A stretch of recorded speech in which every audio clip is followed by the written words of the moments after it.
Bonjour.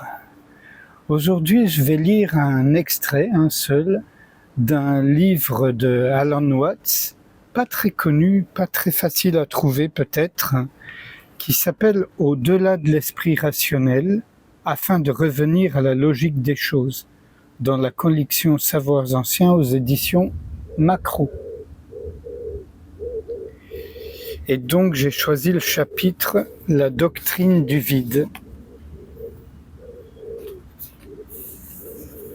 Quand vous découvrez qu'il n'y a rien à quoi s'accrocher et qu'il n'y a personne pour s'y accrocher, tout est très différent. Cela devient génial. Non seulement tous vos sens deviennent plus éveillés et vous sentez presque que vous marchez à l'air libre, mais vous voyez enfin qu'il n'y a pas de dualité, qu'il n'y a pas de différence entre le monde ordinaire et le nirvana. Ils sont dans le même monde et la seule différence entre eux est un point de vue. Bien sûr, si vous continuez à vous identifier avec une sorte d'entité stable qui s'assoit et regarde le monde passer, si vous ne reconnaissez pas votre union, si vous ne reconnaissez pas votre inséparabilité de tout ce qu'il y a, si vous insistez pour prendre une position permanente en essayant d'être un témoin permanent du flux, il vous harcèlera et vous vous sentirez très mal à l'aise. Le fait que nous soyons témoins est un sentiment fondamental chez la plupart d'entre nous. Nous sentons que derrière le courant de nos pensées, de nos sentiments et de nos expériences, il y a quelque chose qui pense, qui ressent et qui expérimente. Et cette chose appartient à l'intérieur et non à l'extérieur du panorama changeant de l'expérience. C'est ce qu'on pourrait appeler un signal de repérage. À une certaine époque, quand quelqu'un voulait enregistrer votre conversation téléphonique, il était décidé qu'il devait y avoir un bip toutes les 70 secondes pour vous signaler que la conversation était enregistrée. De la même manière, dans notre expérience quotidienne, il y a un bip qui nous dit que nous avons une expérience continue. C'est comme quand un compositeur arrange de la musique. Il garde un thème récurrent, mais fait plusieurs variations sur ce thème. Il n'y a pas de bruit constant pour vous dire que la pièce est continue. Bien que ce soit le cas dans la musique hindoue, le bourdonnement.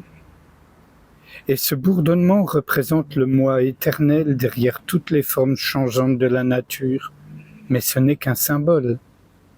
Pour découvrir ce qui est éternel, vous ne pouvez pas en faire une image, vous ne pouvez pas vous y accrocher. C'est psychologiquement plus propice à la libération de se rappeler que celui qui pense, qui ressent ou qui expérimente et les expériences vont ensemble, ils sont tous un. Cependant, si par anxiété vous essayez de stabiliser ou de garder une sorte d'observateur indépendant, vous êtes en conflit. Cette notion d'observateur séparé, un penseur des pensées, est une abstraction que nous créons hors de la mémoire. Nous pensons au soi, plutôt à l'ego, comme à un dépôt de souvenirs, à une sorte de coffre-fort ou de classeur où toutes nos expériences sont stockées. Mais ce n'est pas une très bonne idée. C'est plus que la mémoire est un système dynamique, c'est une répétition des rythmes, et ces rythmes font partie intégrante du flux continu de l'expérience présente. Comment faites-vous la distinction entre un souvenir et quelque chose de connu sur le moment ? En fait, vous ne savez rien du tout à moins de vous en souvenir, car si quelque chose se produit de façon purement instantanée, un éclair de lumière qui ne dure qu'un millionième de seconde par exemple, vous n'en faites pas vraiment l'expérience.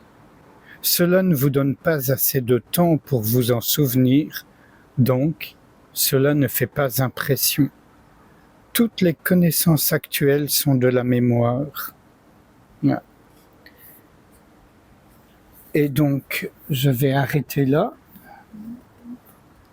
et sans réfléchir à ce qui vient d'être lu, je vous invite à ce qu'on passe un instant ensemble en silence, juste être ouverture, c'est-à-dire ne pas s'impliquer dans tout ce qui se présente.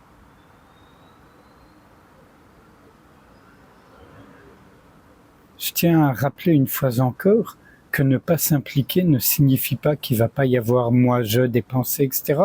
Mais on ne l'alimente pas. On ne donne pas du carburant.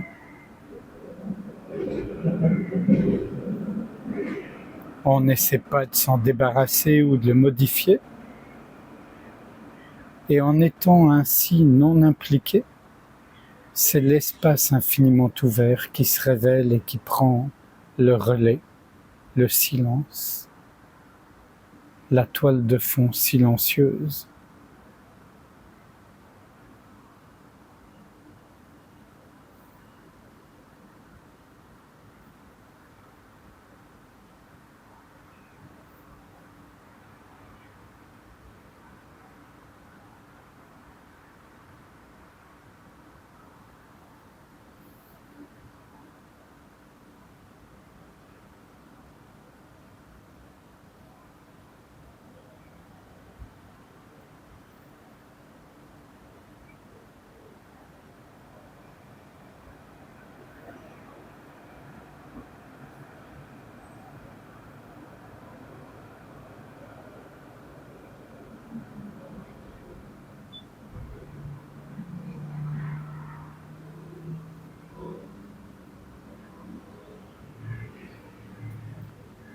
Merci, à bientôt.